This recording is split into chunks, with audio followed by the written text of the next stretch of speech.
तो कल हेतल मिली, उसने बोला भैया अब सैलरी कमाने लगी हूँ, थोड़े पैसे आ गए हैं, लेकिन मैं बहुत सारे फाइनेंशियल इन्फ्लुएंसर्स को फॉलो करती हूँ और कई सारे टिप्स आते हैं, समझ में नहीं आता क्या फॉलो करूँ क्या ना करूँ।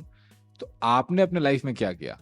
देखो मेरा तो बहुत सिंपल सा एम था कि एक तरह की फाइनेंशियल इंडिपेंडेंस मिल जाए मुझे और पैसे बढ़ते रहें सालों साल। तो जब मैंने अपनी जॉब छोड़ी माइक्रोसॉफ्ट की, तब मेरी सैलरी करीबन 1 करोड़ थी और कुछ छोटी छोटी चीज़ें मैंने फॉलो की जो मुझे बहुत ज़्यादा काम आया। वो मैं आपके साथ इस वीडियो में शेयर करता हूँ। देखो मेरी बातें ना सुनने में अच्छी नहीं लगती क्योंकि वो सच्ची होती हैं। तो तुम क्या करते हो, तुम्हारा जॉब होता है, तुम पहली चीज़ करते हो भाई अब तो हम चले हिमालय, अब तो हम इम्तियाज़ अली के गाने बजाए के रील बनाएंगे, ठीक है। वोकेशंस आपको बहुत अच्छा लगता है, वैंडरलस्ट का टैटू बनवाते हैं आप लोग, ये आप लोग हैं। अब आप हर महीने वेकेशन करोगे तो पैसे तो खर्चे होंगे ही। पैसे से ज़्यादा ज़रूरी है कि आपका टाइम भी बहुत सारा खर्च होगा, हर वेकेशन को प्लान करना पड़ेगा, चिंदी आप हो ही। तो आप हर जगह से चाहोगे कि ये कूपन लगा के पैसे बच जाए, वो कूपन लगा के पैसे बच जाए।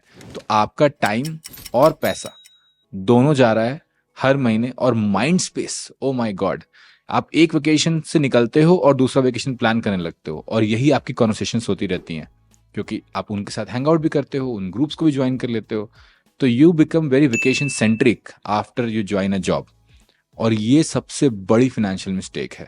इसके बारे में मैं और बात करूंगा अगले पॉइंट में। तो हेतल ने बोला कि अरे भैया आप क्या कह रहे हो, इंस्टाग्राम इन्फ्लुएंसर्स देखो कितना घूमते हैं, कितने सक्सेसफुल हैं।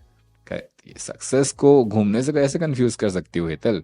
उनको तो पैसा मिलता है ना घूमने का। वो जब किसी होटल में जाते हैं उनको स्पॉन्सरशिप मिलती है, वो जहाँ घूमने जाते हैं वो वीडियो डालते हैं, वो जो कैमरा लेकर घुसते हैं रूम में और रूम में दिखाते हैं कि वो देखो ये भी है ये भी है, वो बेसिकली उस होटल का प्रचार कर रहे हैं। तो अभी किसी को विमल खाने के पैसे मिल रहे हैं तो आप थोड़ी विमल खाने लगोगे, वो स्वास्थ्य के लिए हानिकारक नहीं है। हेतल बेचारी थोड़ी परेशान हो गई, बोली भैया बट वेकेशंस तो रिलैक्स करने के लिए होते हैं ना।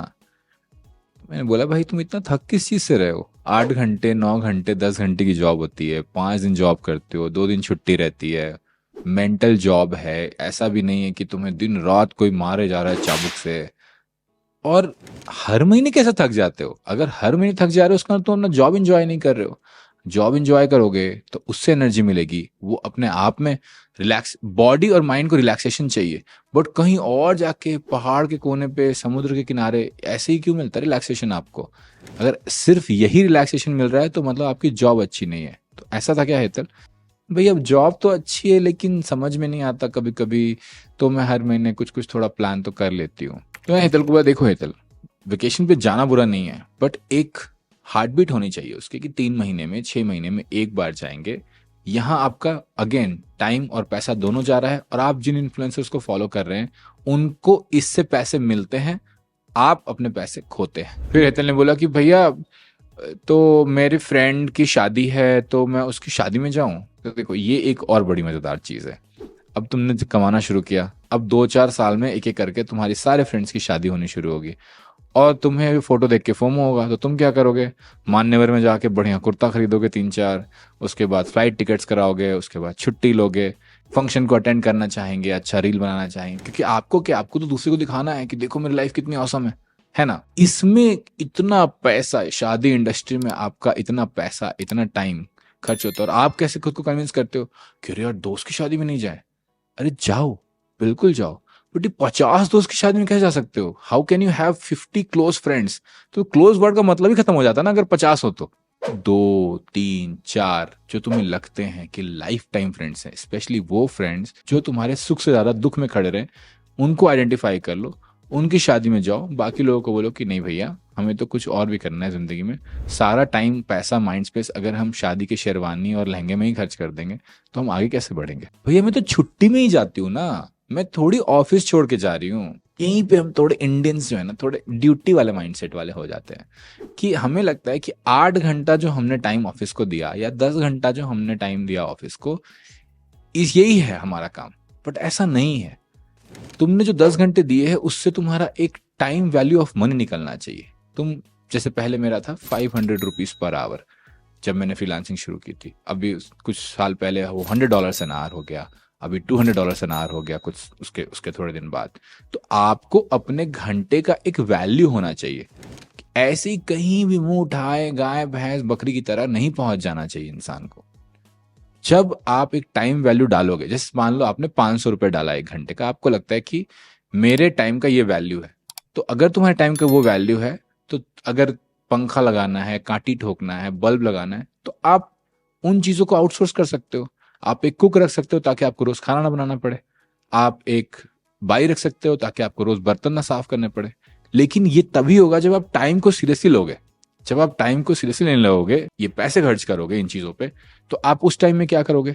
आप उस टाइम में पढ़ाई लिखाई करोगे, कुछ स्किलिंग करोगे, कुछ सही नेटवर्किंग करोगे, बहुत सारी चीज़ें करने को। अरे कुछ नहीं तो रीडिंग हैबिट बनाओगे। लेकिन अगर नेटफ्लिक्स देखना है तो फिर टाइम वैल्यू ऑफ मनी का कोई पॉइंट नहीं है। ये बहुत ज़रूरी है कि ये समझो कि जो तुम्हारा टाइम स्पेस है और जो माइंड स्पेस है आउटसाइड ऑफिस, वही तुम्हें कुछ बनाता है। अदरवाइज तुम एक लीनियर करियर पाथ में हो जिसमें 10% से 15% हाइक होता रहेगा हर साल, वो भी तब जब तुम करियर को लेकर थोड़े स्मार्ट डिसीजन ले रहे हो। जब मैं पहले जॉब में था तो मेरी सैलरी अराउंड 10 लाख थी। जॉब छोड़ने के टाइम पे मेरी सैलरी 1 करोड़ थी। ये 10x ग्रोथ कैसे हुआ 10 ईयर्स में? 10% से तो नहीं हुआ है। 10% से ग्रोथ ऐसा होता नहीं है, आप बना सकते हो गणित। ये 10x ग्रोथ तब होता है जब आप अपने खाली समय का सदुपयोग करना सीखते हो, और उसके लिए समय को खाली छोड़ना भी बहुत जरूरी है। देखो, अंत में मैं यही कहना चाहता हूं कि इस फंड में मत डालो, उस फंड में डालो, इस कंपनी में मत डालो, उस कंपनी में डालो। इसके पीछे अपना टाइम वेस्ट करने से अच्छा है कि अपनी आदतें ऐसी बनाओ जिससे तुम्हारे पास सरप्लस फंड ज्यादा हो जाए और एक्स्ट्रा इनकम बढ़ जाए।